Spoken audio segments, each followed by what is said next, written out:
Deep within the uncharted regions of the Great Emerald Jungle, nestled between mountains that touched the sky and valleys shrouded in mist, lay a hidden waterfall. Its waters cascaded down ancient rocks, disappearing into a pool of jade green, a secret known only to the jungle's inhabitants and the wind that rustled through the leaves. One day, a young boy named Teo ventured into the jungle with his grandfather, a renowned tracker. Their mission, to find the legendary waterfall before nightfall. As the first rays of sunlight slipped between the towering canopies, painting streaks of gold across a forest still heavy with morning dew, every leaf seemed to glisten as though nature herself had polished them overnight. Birds chattered in symphonic verse, monkeys swung lazily between vines, and somewhere in the undergrowth, a pair of small but determined travelers began their day. The air was thick with the scent of damp earth and exotic blooms. Strange, beautiful insects hummed from flower to flower, their tiny legs carrying them on journeys just as epic as the one Teo and his grandfather were undertaking. The deeper they went, the thicker the vegetation grew, forming a leafy tunnel overhead. Sunlight dripped down in golden spears, illuminating motes that danced in the air like 1,000 tiny stars. Suddenly, the sound of rushing water reached their ears, growing louder with every step. Pushing aside a curtain of vines, they found themselves at the edge of a clearing. And there it was, cascading down a moss-covered cliff face, the hidden waterfall, its waters disappearing into a pool of jade green. The air around it shimmered with a fine mist, creating a magical haze that seemed to separate this place from the rest of the jungle. For a moment, Teo and his grandfather stood mesmerized, the boy's earlier apprehension forgotten. This was a place untouched by human hands, a sanctuary where nature reigned supreme. It was more than just a waterfall. It was a testament to the raw, untamed beauty of the natural world. As they turned to leave, a troop of monkeys emerged from the trees, chattering excitedly. They had witnessed the waterfall's magic for countless years and seemed just as delighted by its presence as Teo and his grandfather were. The jungle, with its myriad sounds and smells, its vibrant life forms and hidden wonders, deep in the heart of an ancient jungle, nestled between the roots of a giant fig tree, lived a young girl. Not just any girl, mind you, but a girl who had an extraordinary gift. You see, this was no ordinary jungle. It was home to all sorts of magical creatures, from mischievous sprites to wise old turtles that had seen centuries come and go. And this girl, well, she could talk to them all. One day, as the sun dripped like honey through the leaves and painted the forest floor in dappled light, the girl was visited by two peculiar travelers. One of them was a snow-white rabbit named Luma. Her fur was so bright it seemed to catch every glint of sunlight, making her look almost luminous in the dim jungle shade. The other was Pare, a small, gentle-hearted wanderer with a curious mind, known across the jungle paths for always carrying a little satchel filled with strange objects, maps, dried herbs, and trinkets from faraway places. Now, the girl had heard tales of both these wanderers. Luma, the snow rabbit, was said to be as swift and graceful as the wind, her white fur a beacon of hope in the darkest of nights. As for Pare, the stories spoke of his kindness and wisdom, of how he could find solace in the smallest of creatures and understand their language. When the travelers had rested and shared their stories around a crackling fire, it was time for the girl to ask her most pressing question. She wanted to know, above all else, what brought these two legendary beings to her humble fig tree home. Luma, the snow rabbit, was the first to answer. Her voice was as musical as the chirp of a hidden cricket. She explained that she was on a quest to find the rarest flower in the jungle, one that bloomed only under the light of the full moon. A flower whose petals, when brewed into a tea, could grant a peaceful sleep to the most troubled soul. Then there was Pare. His answer was more cryptic, a riddle that made the girl's mind dance and twist. He spoke of ancient prophecies and a great evil stirring in the heart of the jungle, an evil that threatened to engulf the entire world in darkness. He said he was searching for someone who could restore balance to the world, someone like the girl. You see, the girl, with her unique gift of talking to animals, was the key to defeating this great evil. But she didn't know it yet. They had been traveling together for 3 days now, moving deeper into the jungle than either had ever dared to go before. The reason, a rumor. Whispers had been spreading among the animals about an ancient tree called the Heart of Verdentia, a tree said to grant wisdom to any creature who approached it with pure intentions. But it was hidden so deep within the forest that no one alive could remember exactly where it grew. "Do you really believe in this tree?" Luma asked, twitching her nose as she hopped alongside Pare. Pare, a young skinny monkey with large dreams and an even bigger heart, stopped in his tracks. "What do you mean?" "Of course I believe in the tree." "Don't you want to be wise, Luma?" Luma, a cynical blue healer, rolled her eyes. She didn't travel all this way just to hear some old wives' tale. She wanted adventure, and the only thing more exciting than exploring the unknown was doing it with someone else. When they first met, Pare had told her about the tree. At first, she thought he was crazy, a talking tree, wise beyond all measure. It sounded ridiculous. But the journey to the legendary tree had taken them through parts of the forest that were unlike any other place they'd seen. Vines grew in such thickets that the canopy overhead was almost completely blocked out. The air was still and hot, even during the day, and the sounds of the jungle seemed to be swallowed whole by the oppressive quiet. It was like the forest itself was holding its breath. As they pressed on, the monkeys ahead suddenly stopped and chattered urgently, their voices high with alarm. Luma's hackles raised as she crept forward, peering through the thick undergrowth. "What is it?" she whispered. The monkeys parted just enough to let her see the source of their distress, a wide crevice that had opened up in the ground. It was too big to be natural, like some sort of giant trap. With a jolt, Luma understood. This was no ordinary hole.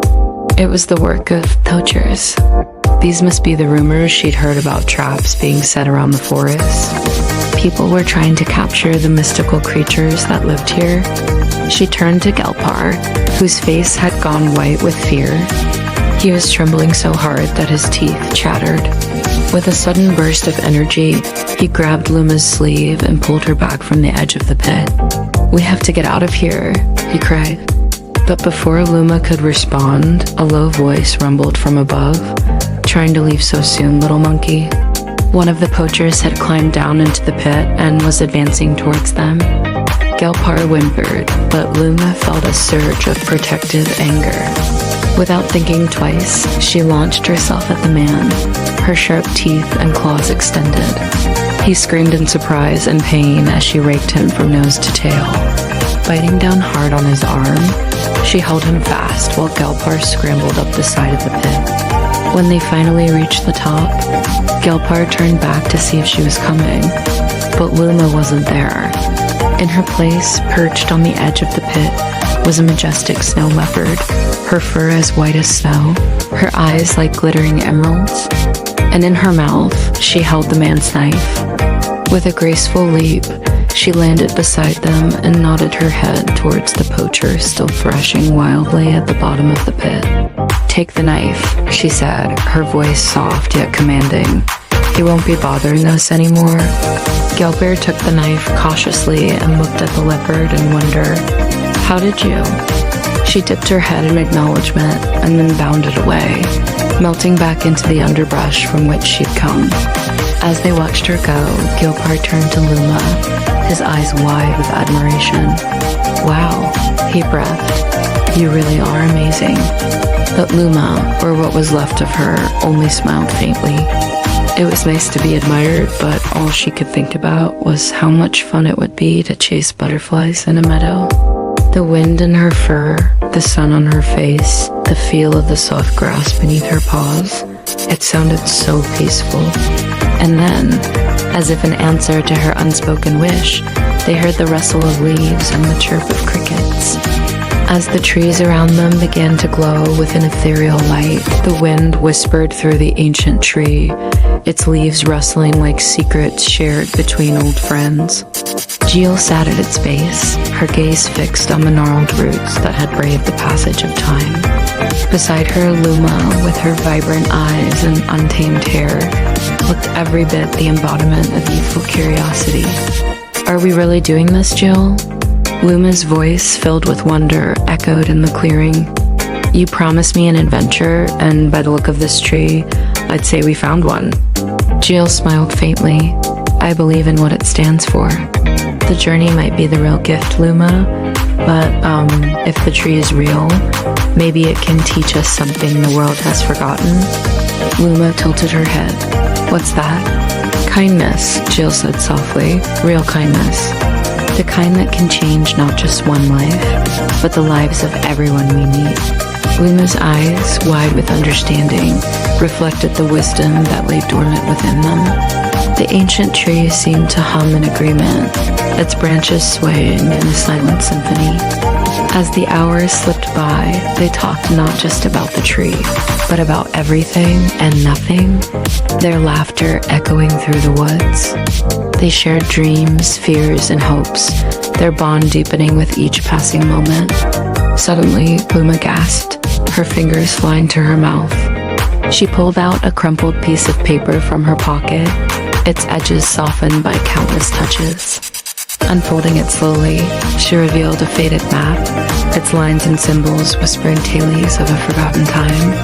"Look, Jill," Luma's voice trembled with excitement. "This is the map you gave me. It led us here to the Whispering Tree."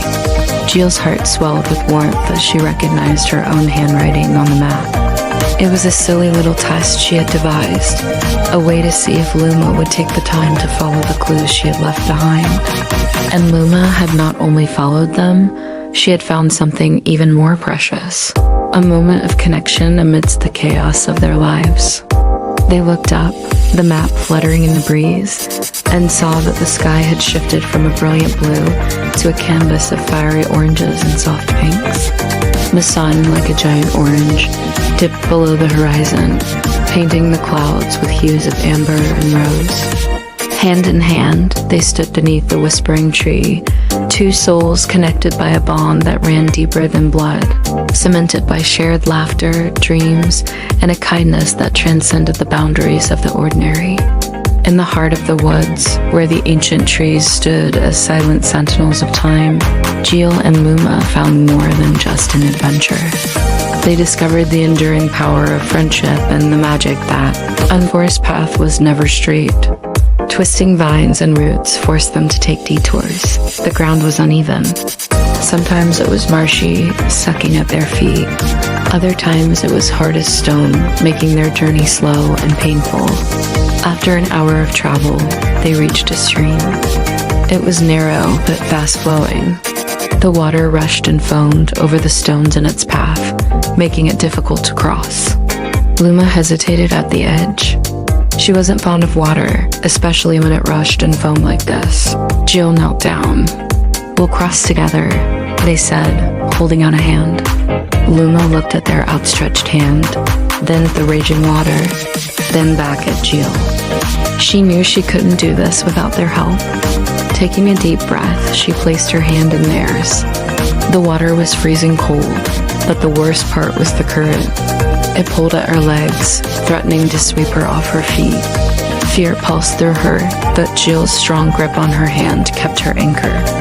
They moved from rock to rock, always keeping close to each other. The water rose, covering their shoes, their pants, their arms. With each step, the rocks became slicker and slicker, more difficult to hold on to. Luma slipped, but Jill's quick reflexes saved her. They fell into the water, the current pulling them downstream. She struggled to keep her head above the water, her eyes squeezed shut. She didn't know how to swim, and the freezing cold water threatened to knock the air from her lungs. She felt Jill's hand on her back, pushing her toward the bank. Coughing and spluttering, she clambered onto the rocky bank, collapsing on the ground, shivering uncontrollably. Geal scrambled out of the water, their face pale but their eyes shining with excitement. "We made it," they said, rushing to her side. Luma looked down at her shaking hands, then back at the raging stream. She had never been so scared in her life, but she had made it.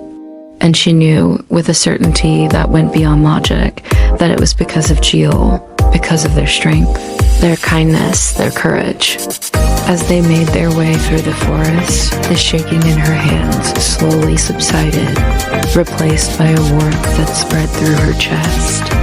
It was a feeling she had never experienced before, a feeling of gratitude, of admiration, of something else that she couldn't quite name. When the shaking in her hands returned, she knew it was because of fear. But now there was something else, too.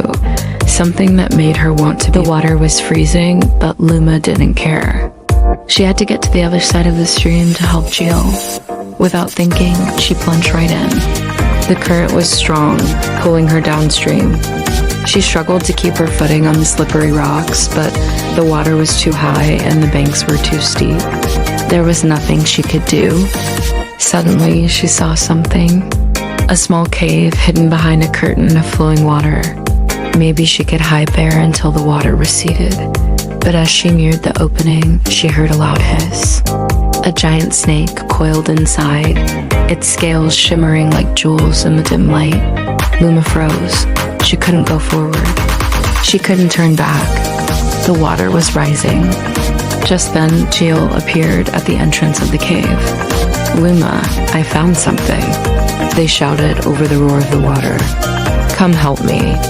They had found another way across the stream, a narrow ledge barely wide enough for one paw. "I can't," Luma yelled back. "There's a snake." Geal's eyes widened in surprise. "Where?" Before Luma could answer, the ground beneath her paws shifted. The rock she was standing on had been an island all along. Now it was a peninsula, almost completely surrounded by water. She took a step back, her heart pounding, but there was nowhere to go. The water was up to her belly now, cold and strong, pulling her toward the waterfall. She shut her eyes tight, bracing for the end, but it never came. Instead, she felt a rough rope dig into her fur. Startled, she opened her eyes to see Geal hauling her toward the shore. "Grab my hand," they said, their voice strained with effort. "Don't let go." Luma didn't need to be told twice. She scrambled onto the bank, collapsing on the soft grass, shivering uncontrollably. Geal followed, collapsing beside her, their body aching from the long journey. They had made it. Side by side, they watched the sun rise over the mountains, painting the sky in hues of orange and pink. As the first rays of sunlight hit the dew-covered grass, sparkling like a million diamonds, Luma knew they had to start their adventure. But for now, she just wanted to rest, to recover from their ordeal and to be grateful for the new friends they had made along the way. Because in the end, it wasn't the dangers or the challenges that mattered most. It was the courage to face them, the strength to endure them.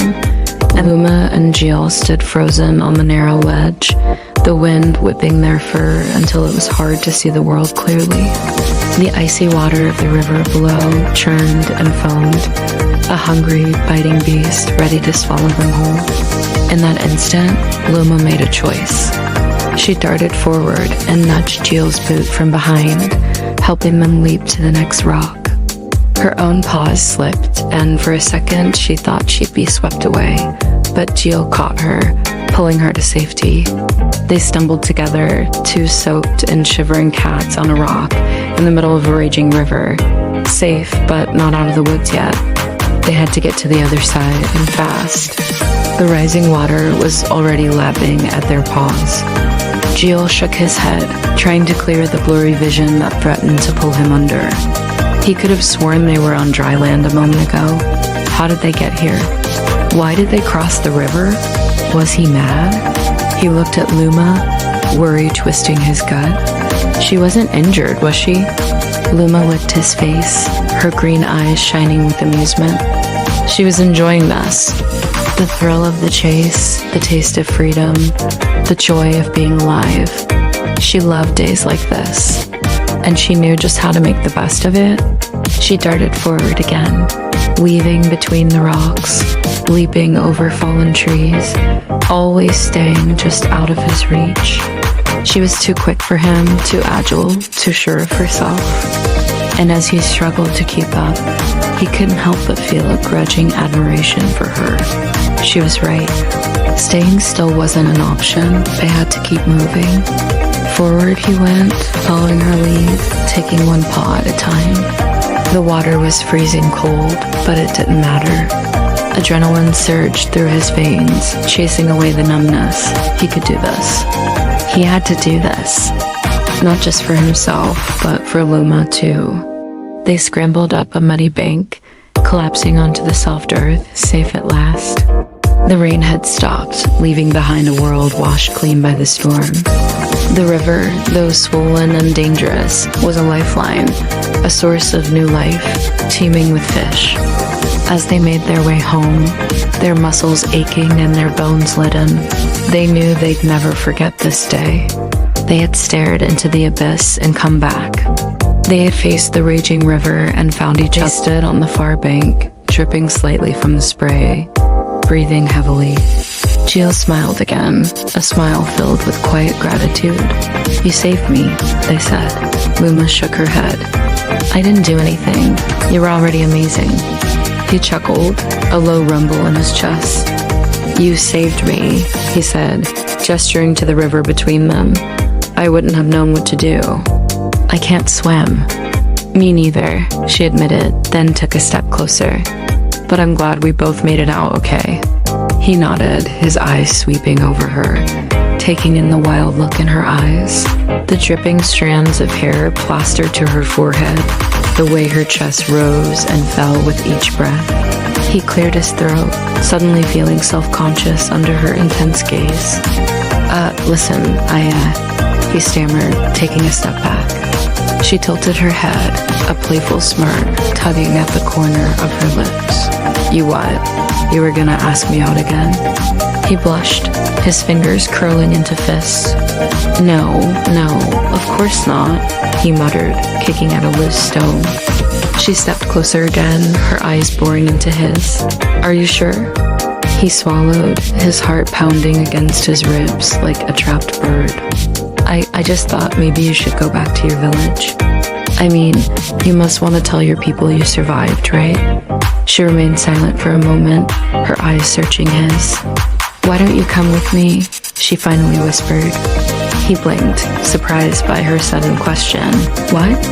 She took another step closer, her hand reaching out to cup his cheek.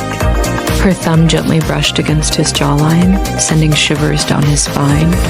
"I'm serious," she murmured, her voice barely audible above the sound of the rushing river. "Come with me to the city of the sun, be my partner. We can rule together." He stared into her eyes, searching for any hint of mockery, but all he found was a deep, unbridled passion that mirrored his own. The words she had spoken echoed in his mind. "Come with me to the city of the sun, be my partner, rule together." The idea was intoxicating, thrilling, terrifying. He knew that following her meant leaving everything he had ever known behind, venturing into the unknown with nothing but the clothes on his back, and the fire of their shared survival burning brightly within him. But the pull of the city of the sun, the promise of adventure, and the intoxicating allure of ruling alongside the woman who had captured his heart was too strong to resist. He reached out, his fingers intertwining with hers, and together they walked away from the riverbank, leaving behind the life he wanted. The deeper they went, the darker the jungle became. The towering trees locked arms overhead, forming a living ceiling of green. Occasionally, a shaft of sunlight would pierce through, painting a golden spotlight on the mossy ground. Luma's ears twitched constantly. The jungle was alive with sounds, not all of them friendly.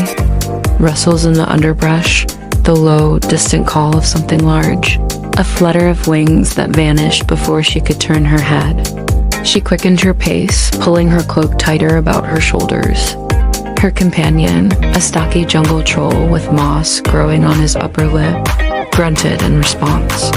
Behind her, the guttural voice echoed, seeming to come from all around them. It was the sound a mother makes when her child has wandered too far into the forest and is in danger. A sound that sent a shiver down Luma's spine and made her long for the safety of the village, a place where the only sounds were the babble of the creek and the laughter of children. She had to keep moving. She rounded a giant tree and nearly tripped over a gnarled root that lay like a trap across the path. Up ahead, she saw movement, the flash of white teeth and a guttural snarl. The troll lumbered forward, his heavy footsteps drumming a war song on the forest floor. Whatever was out there, he would protect her from it. And for that, she was grateful. Her father had insisted on hiring Tordik as their guide. He was the best tracker in the village, if a bit slow on occasion, which had been annoying when they first set out and he took them in the wrong direction. But he knew this jungle like the back of his hand. And now that they were being hunted, she was glad to have him by her side. A twig snapped. Something darted out of the underbrush and the troll roared, swinging his spiked club. The creature yelped and vanished. Good. Let him catch whatever was out there. She wasn't so sure she wanted to see what it was. They walked in silence for a time, only the sound of their footsteps breaking the quiet. Then the troll grunted, pointing to the ground. Imprinted in the soft earth was the shape of a foot. Not a human foot, but something large and feline. Encircling it were a dozen or more smaller tracks, each one a perfect circle. A shiver ran down Luma's spine. The jungle was full of dangers, but she couldn't imagine anything that could take a human life and leave its print so small. Yet as the day wore on and the light began to fade, she knew she had to face her fear. They had to make camp somewhere, and there was no shelter in this part of the jungle. Soon, the tall trees would be draped in darkness, and the creatures of the night would begin to stir. The thought of spending the night here, wherever here was, filled her with dread. When they finally found a suitable clearing, she hurried to make camp, building a small fire and gathering branches and leaves to make a crude shelter. The troll watched her with amusement in his moss-filled eyes. This little human was like a skittish bird, always looking for a way to escape, never staying still for long. He wondered if she would be easier to catch than the live forest folk he usually stalked. He settled down by the fire, taking a large fish from his pack. He had caught it earlier in the day, along with several others. The humans didn't eat fish, but he liked the taste of its soft flesh sliding down his throat. Still, he saved some for the little one. If she would stop running for a moment, he might even convince her to eat. Luma sat by the fire, poking at the flames with a stick. She couldn't bring herself to eat, not with the memory of the huntress's words echoing in her ears. Eat and drink, little one, while you may, for soon it will be time for bed, and then you must rest until the moon has passed overhead twice. Twice? What did she mean? Was it safe to sleep? Would the nightmares come for her in the night? Or worse, would the hunter bring his prey to the campfire and tear it apart limb from limb? Torgal shifted closer to her, his eyes gleaming in the firelight. You should rest, little one. The night is long, and the path is hard. Sleep now, and you will wake refreshed and ready to run. Run. She echoed the word, surprised by how rough her voice sounded. Ready to run. Why did they have to keep running? Why wouldn't they just hide until the hunter had passed? She looked up at the troll, his face half hidden in the shadows. Do you think we'll be safe in the morning, Tordik? She asked, knowing the answer before he spoke. As safe as we can be in this cursed jungle. This is one of my favorite stories I've ever made. So when the author said they were going to read it, I freaked out a bit. Yeah, I love this story. It's so good. And then at the end, when the author said there's more to come, I was like, oh, my heart can't take it. The suspense, the intrigue, the mystery, the romance, the feels. This story has it all. There are currently 2 parts available on a website.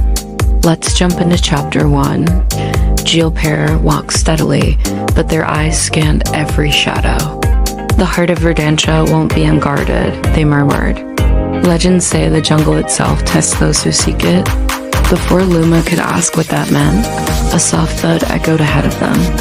From the darkness, 2 glowing amber eyes appeared, followed by the sleek form of a clouded leopard. Its fur was patterned like broken shadows, perfect for vanishing among the leaves. Luma froze, her hand tightening around the vine whip at her side. The beast crouched low, its muscles coiling like a spring. Then with a burst of speed, it pounced. Gear Park reacted instantly, deflecting the wildcat's sharp claws with her vine whip. Startled by the unexpected resistance, the leopard snarled and recoiled, giving Gear Park a chance to assess the situation. She stood tall, her gaze unwavering. The jungle pressed close around them, a chorus of rustling leaves and chirping insects. But it was the pair of luminous eyes that held her attention. They glowed with an eerie light, reflecting the determination burning within them. Gear Park knew she couldn't match the leopard's strength, not in a direct confrontation. So she relied on her agility, leaping over fallen logs and fallen trees, weaving between the thick trunks of ancient trees. Her feet barely touched the ground as she danced through the undergrowth, the leopard close behind.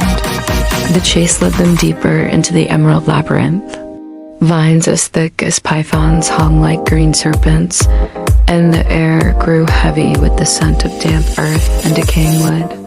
The constant drone of insects reached a fever pitch, and the only sounds that could pierce it were the pounding of their hearts and the ragged gasps of their breath. Then, just as suddenly as it began, the chase ended.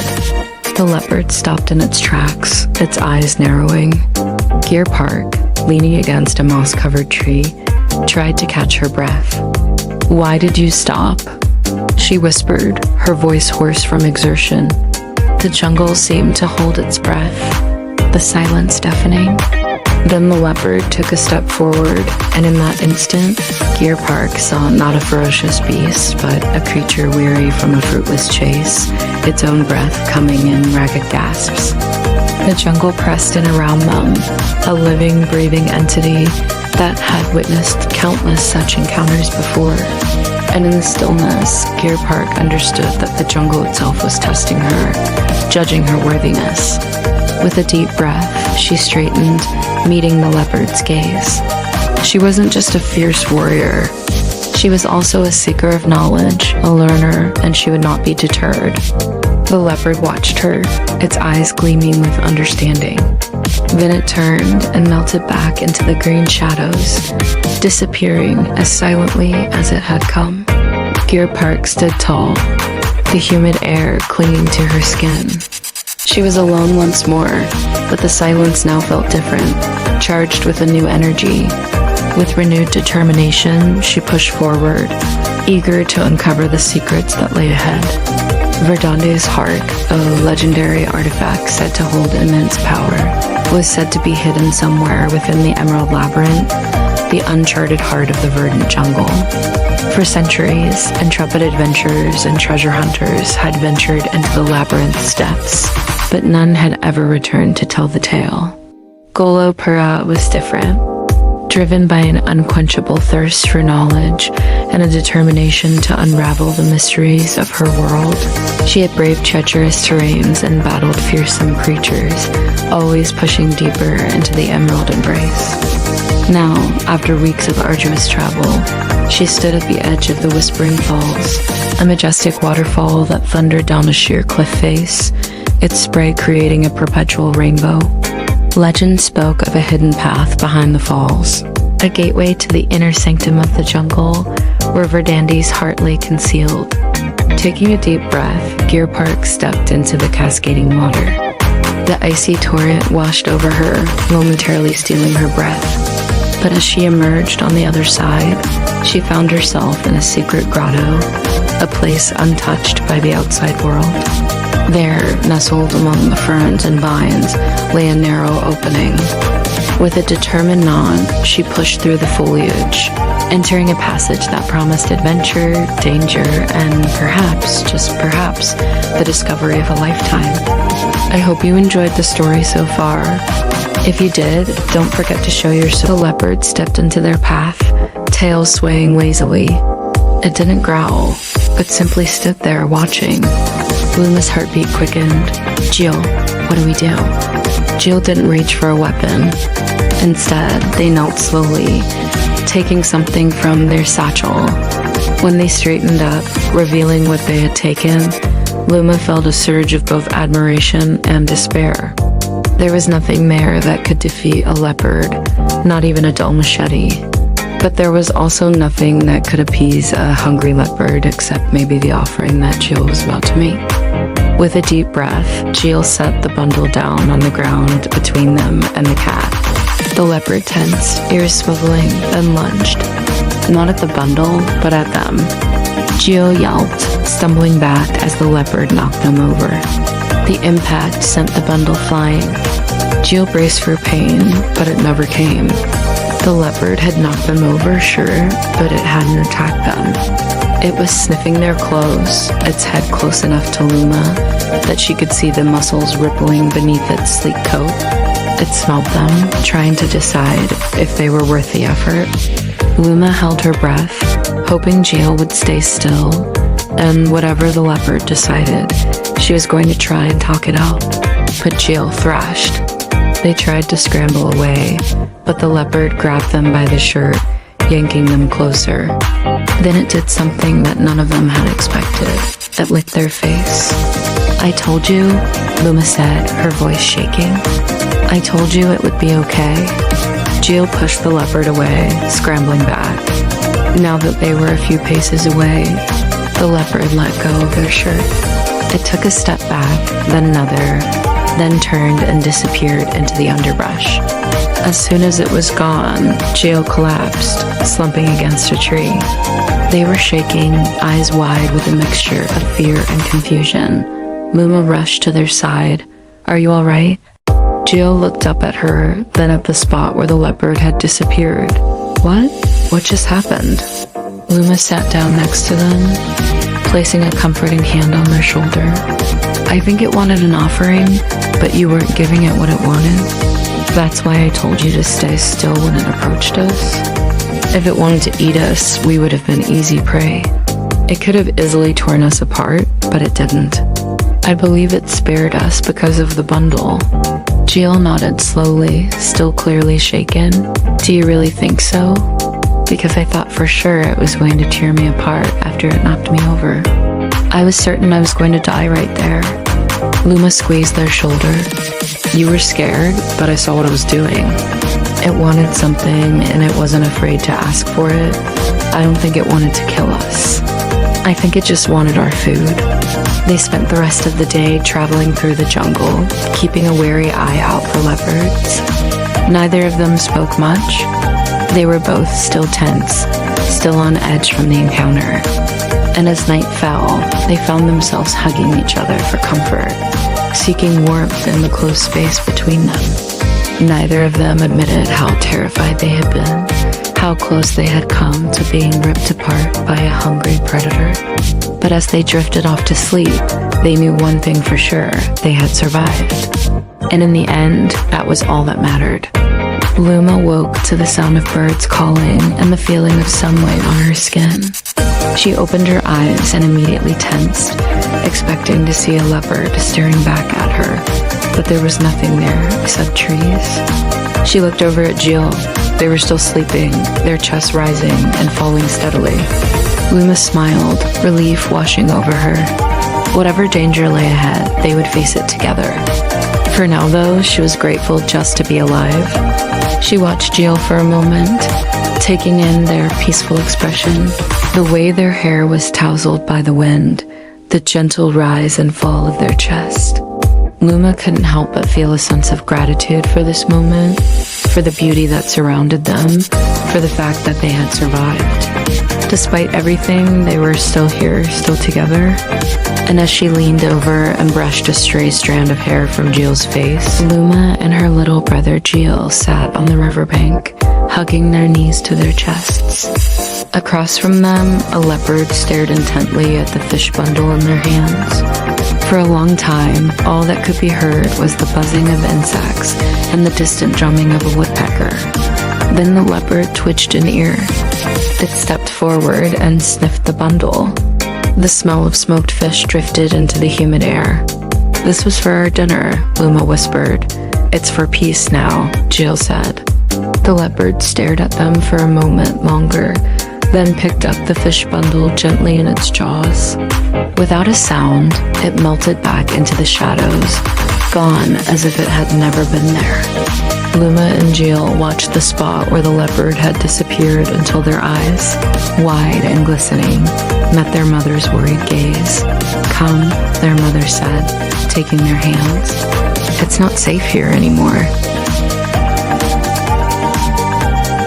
Their small huts were built high above the water on stilts, connected by a rickety wooden walkway.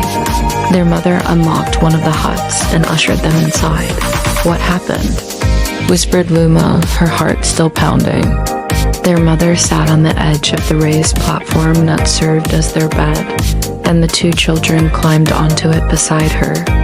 "That was no ordinary leopard," she said, her voice hushed. "It was the ghost leopard. It took the offering." Luma and Geal had heard stories about the ghost leopard from other villagers, but they had never seen it. It was said to appear only when someone was close to death, taking their soul with it when it came for them. To die of natural causes was good. To die in the day was better, because then your spirit could ascend to the sky and become one with the ancestors. But to die at night, to die with the sun sinking below the horizon, that meant the spirit would stay earthbound, vulnerable to evil spirits and the ghost leopard. Their mother stroked Luma's hair, her touch gentle but firm. Luma leaned into it, seeking comfort. "Don't be afraid," their mother said. "You are strong, my little warrior. You have the strength of the river in you. Nothing can hurt you while you are with me." She hugged them both, her body shaking slightly. And Geal, emboldened by his mother's words, hugged her back. Then, as if to mock their mother's words, a blood-curdling screech split the night. All three froze, listening intently. The sound seemed to come from everywhere and nowhere, a keening wail that reverberated through the huts on stilts. Otherworldly howls answered it, and the children huddled closer to their mother, burying their faces in her skirts. When the cacophony of screams had faded into the darkness, their mother got off the platform in Rum family style. She poured water into a clay pot and handed it to them. "Drink," she said. "It will make you strong." Luma took a deep breath before downing the water. It was cold and tasted faintly of fish. Her mother took the pot back and nodded at Geal. He drank too, his small chest heaving. Their mother drank from the pot, then went out into the night. The children watched her go, fear constricting their throats. They didn't want her to leave. They wanted her to stay with them in the relative safety of their hut, but she was their mother, and it was her duty to protect them, even if that meant facing the horrors of the night alone. Suddenly, a guttural growl echoed through the forest. Luma gasped and buried her face in her knees. The growl was followed by heavy footsteps near their hut. Then silence. A twig snapped. Their mother was back. She had a small gash on her arm, and blood trickled down her fingers, staining the water that had turned black in her hands. With surprising swiftness, she tore strips from her skirt and wrapped them around her arm to stem the bleeding. "What happened?" Luma whispered, her eyes wide with alarm. Their mother looked at her, her expression grim. "We need to go," she said, grabbing their hands. "Now." They ran through the dark, narrow passageways between the huts, their bare feet slapping against the wood. Their mother led them to the river. A dugout canoe waited for them. Their mother pushed it into the water, then helped them inside. There wasn't much time to ask questions or even think. Their mother had already taken an oar and was rowing them away from their village, away from everything they had ever known. In the distance, the howls of wolves mingled with the screech of the ghost leopard. As they glided silently through the darkness, Luma felt a sense of foreboding wash over her. She didn't know where they were going, but she knew one thing. They were running from something, running from the darkness that seemed to be reaching out from the land to drag them down into its suffocating depths. That's a great quote from an amazing book, and it made me think of something. You know, like most people, I like to think of myself as a pretty strong person. You know, I can handle a lot. I can push through a lot of hard times. I can endure a lot of pain. But as I get older, I realize that that's not always true. Sometimes I am not strong enough to handle things. Sometimes I do need help. Sometimes I do need to lean on somebody else. And that's okay. That's part of being human, right? We're not meant to do everything on our own. I think there's this idea that we have to be strong all the time, that we have to be able to handle everything that life throws at us. And if we can't, then we're not strong. But I think that's wrong. I think true strength is knowing when to lean on someone else, knowing when to let go, knowing when to ask for help. So yeah, that's what I think. What do you think? Let me know in the comments. And if you liked this video, as the journey continued, the atmosphere in the forest shifted. By midday, the air grew thicker, and the sound of rushing water filled the forest. When they finally pushed aside the last of the undergrowth, what they saw made them freeze in their tracks. Before them lay a river, wide and glittering, a ribbon of silver winding through the heart of the green jungle. Sunlight glinted off its surface, painting shimmering patterns on the lush vegetation that lined its banks. A light breeze danced across the water, rustling the leaves in a gentle, rhythmic whisper.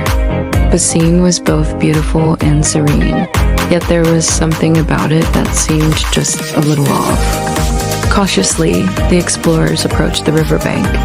Its edge was a mosaic of smooth pebbles and glistening sand, worn smooth by countless millennia of flowing water. The river was wider than any they had seen before, its banks disappearing into the emerald depths of the jungle.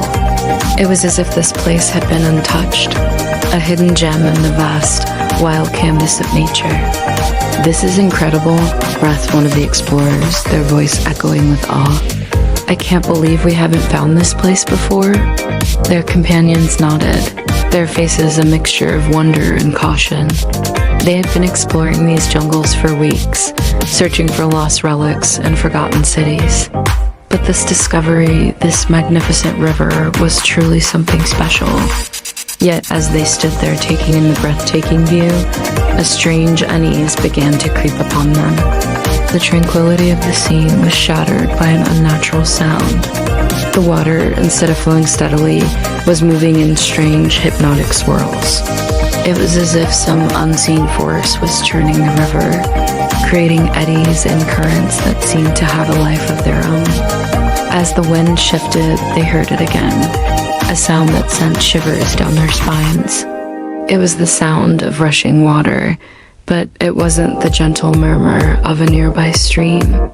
It was louder, more insistent, like voices whispering secrets from the depths of the earth. Voices that spoke of a power older than time itself. They listened intently, trying to make sense of the sound. Was it a trick of the jungle? A figment of their weary imaginations? Or was there something more, something sinister lurking beneath the surface of this idyllic river? The explorers exchanged uneasy glances. They had faced many dangers in their adventures, but this felt different. It was as if the very essence of the jungle was watching them, testing them. Suddenly, one of the explorers, remembering an old legend, gasped. "The river," he exclaimed, his voice shaking slightly. "It's alive." Legend spoke of a great serpent, a protector of the jungle, who lived in a river deep within the emerald depths. A river that flowed with voices that whispered secrets to those who dared to listen. As if to confirm the explorers' fears, the sound of rushing water grew louder, more insistent. The surface of the river, once calm and still, now churned and bubbled ominously. The explorers stood frozen, caught between the lure of the unknown and the instinct to flee. In the heart of the teeming jungle, where ancient trees touched the sky and secrets whispered on the wind, they found a river like no other. A river that flowed with voices, that pulsed with a life force older than time. And as they stood at its edge, they knew they were not merely explorers, but trespassers on sacred ground. Geal knelt at the water's edge, cupping some in their hands. They didn't drink, only listened. Luma hopped closer. Her nose was twitching. "Do you hear that? It's like whispering." "Yes," Geal said. "The old stories call this the river that spoke. They say it carries the voices of those who failed to reach the heart of Verdantia." Luma shivered. "Failed? You mean they—" "I don't know what happened to them," Geal finished. They looked out at the rippling surface, the setting sun painting the sky in hues of orange and purple. The river flowed on, its current carrying with it fallen leaves and the murmur of forgotten voices. "I wanted to see the heart of Verdantia," Luma said, her gaze fixed on the path ahead. She had heard tales of the heart of Verdantia from the traveling merchants, who occasionally made their way to the small village where she lived. A heart-shaped pool hidden deep within the Whisperwood, its waters said to be the source of Verdantia's magic. Legend also spoke of a test one must undergo to prove their worthiness to see it, a trial that only 2 people had ever passed.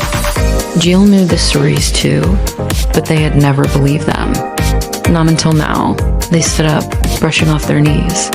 "Then let's find it," they said, their voice barely a whisper. As they walked, the trees seemed to press closer, forming a tunnel of green over their heads.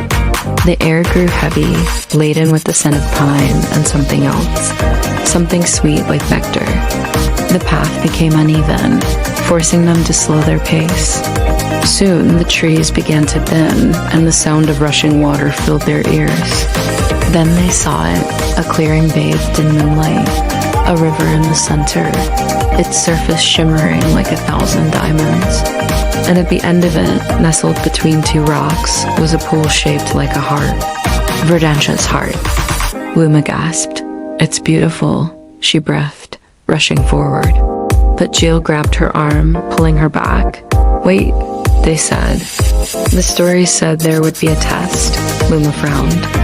"Oh, right, a test," she said, rolling her eyes. "How are we supposed to know what that is?" Just then, a twig snapped in the forest behind them. They both whirled around, their eyes searching the darkness. Then, from the shadows, a figure emerged. Tall and cloaked in darkness, they stepped into the clearing, their face hidden by the hood of their robe. "Who are you?" Luma demanded, taking a step back. The figure raised their head, and for a moment, Luma saw a flash of red like the embers of a dying fire. Then just as quickly, it was gone. The figure took a step forward, and when they spoke, their voice was like the rustling of leaves. Those who seek the heart of Verdantia. The river was their only obstacle now, a wide, fast-flowing stretch of churning water that gleamed like a band of polished steel in the firelight. On the far bank, Geal could see the flickering glow of another camp, the one where the others had crossed, and where Alara was waiting for them. But how to get there? The water was too high to wade, and the current too strong to swim. Geal didn't answer, but the silence said enough. They needed to cross, but the current looked dangerous. Geal searched the bank until they found a fallen tree leaning across the water. It wasn't wide, but it was their only bridge. "Stay close to me," Geal instructed, taking the lead. The crossing was slow. The river below seemed to hum louder the further they went. Luma tried not to look down, but the whispers tugged at her ears, shaping themselves into words. She couldn't understand them, but she could feel their meaning, a sense of foreboding and urgency that made her heart pound in her chest.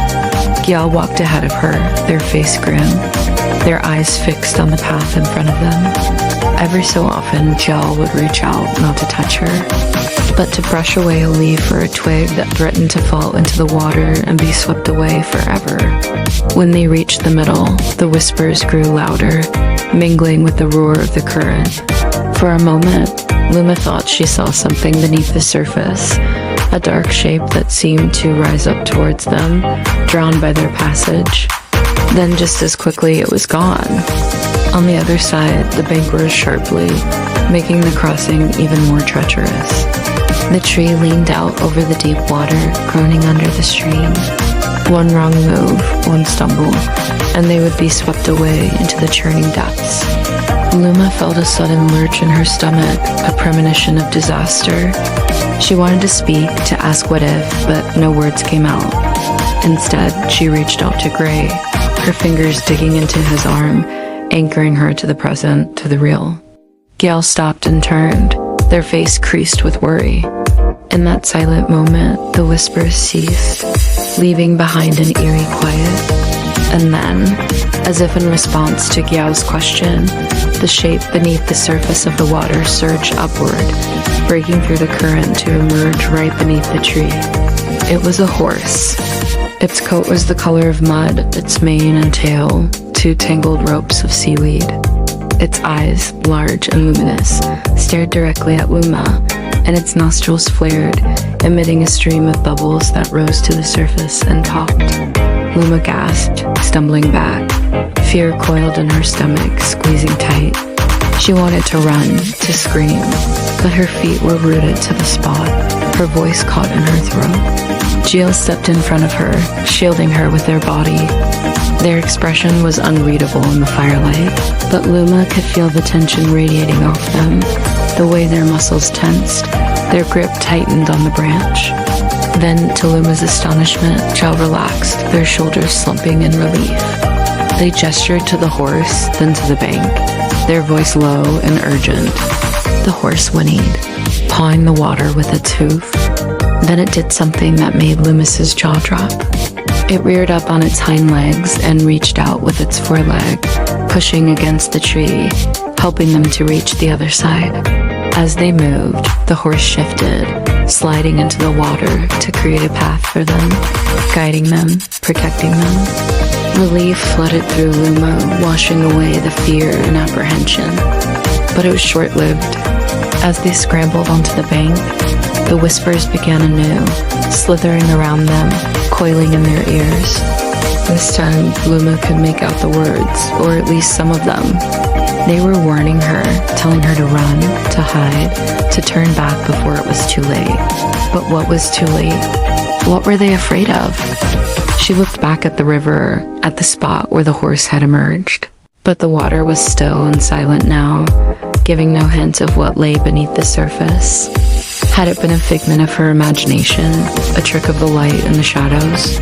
Or was there something more? Luma stumbled through the undergrowth, branches whipping at her face.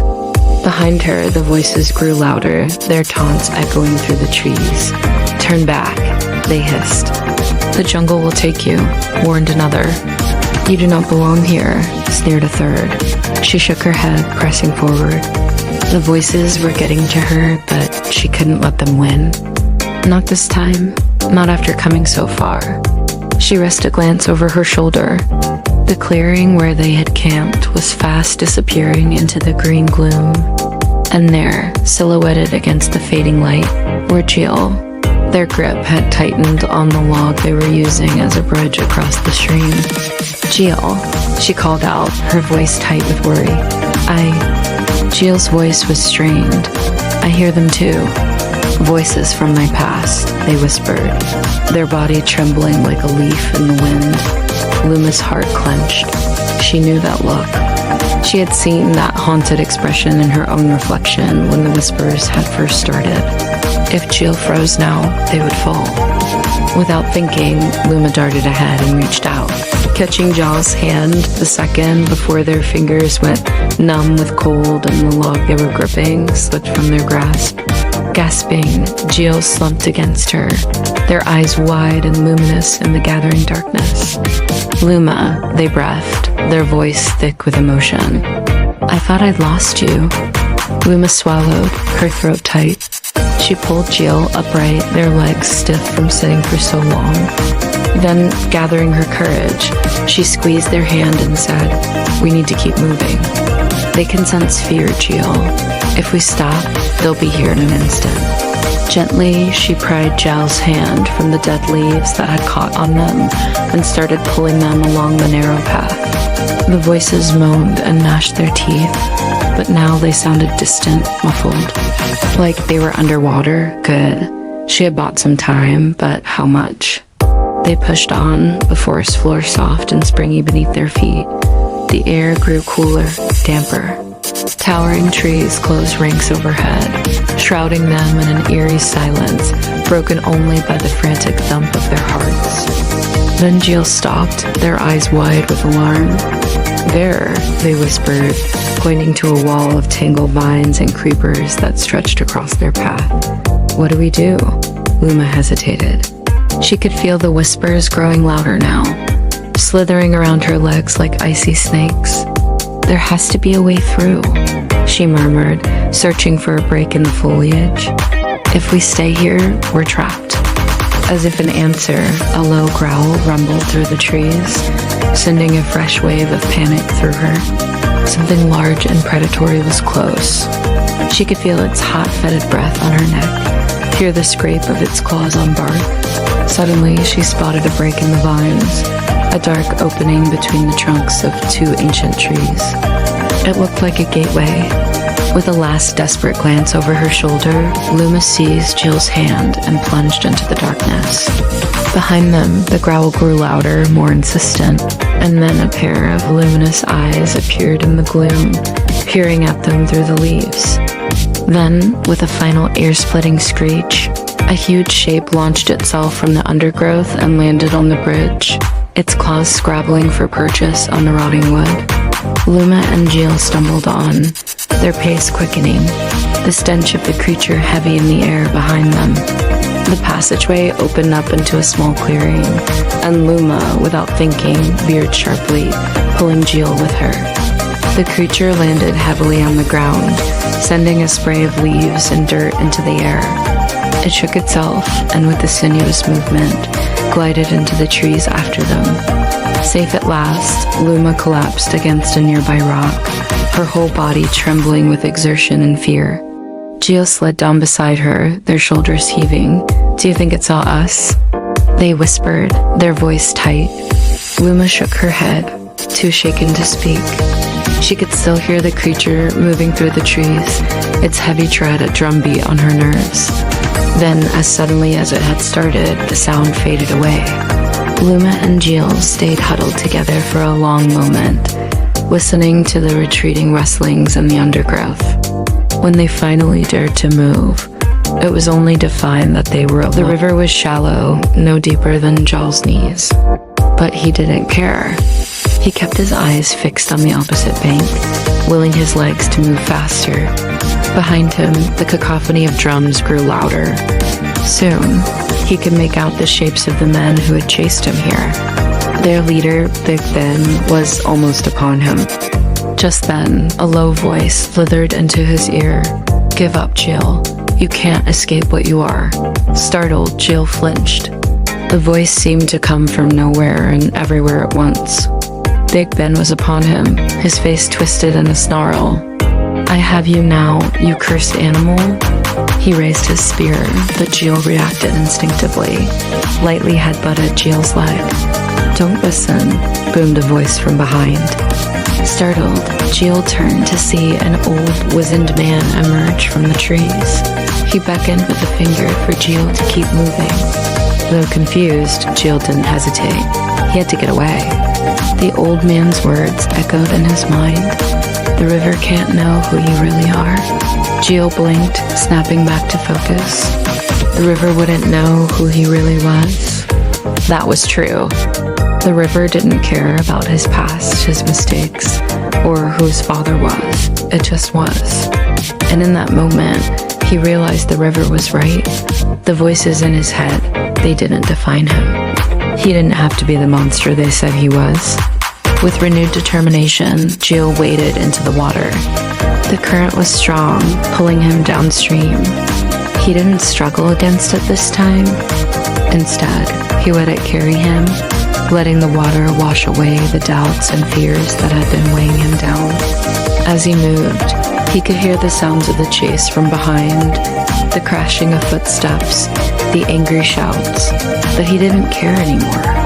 All that mattered was the rhythm of the river, the feel of the water against his skin, the sun on his face.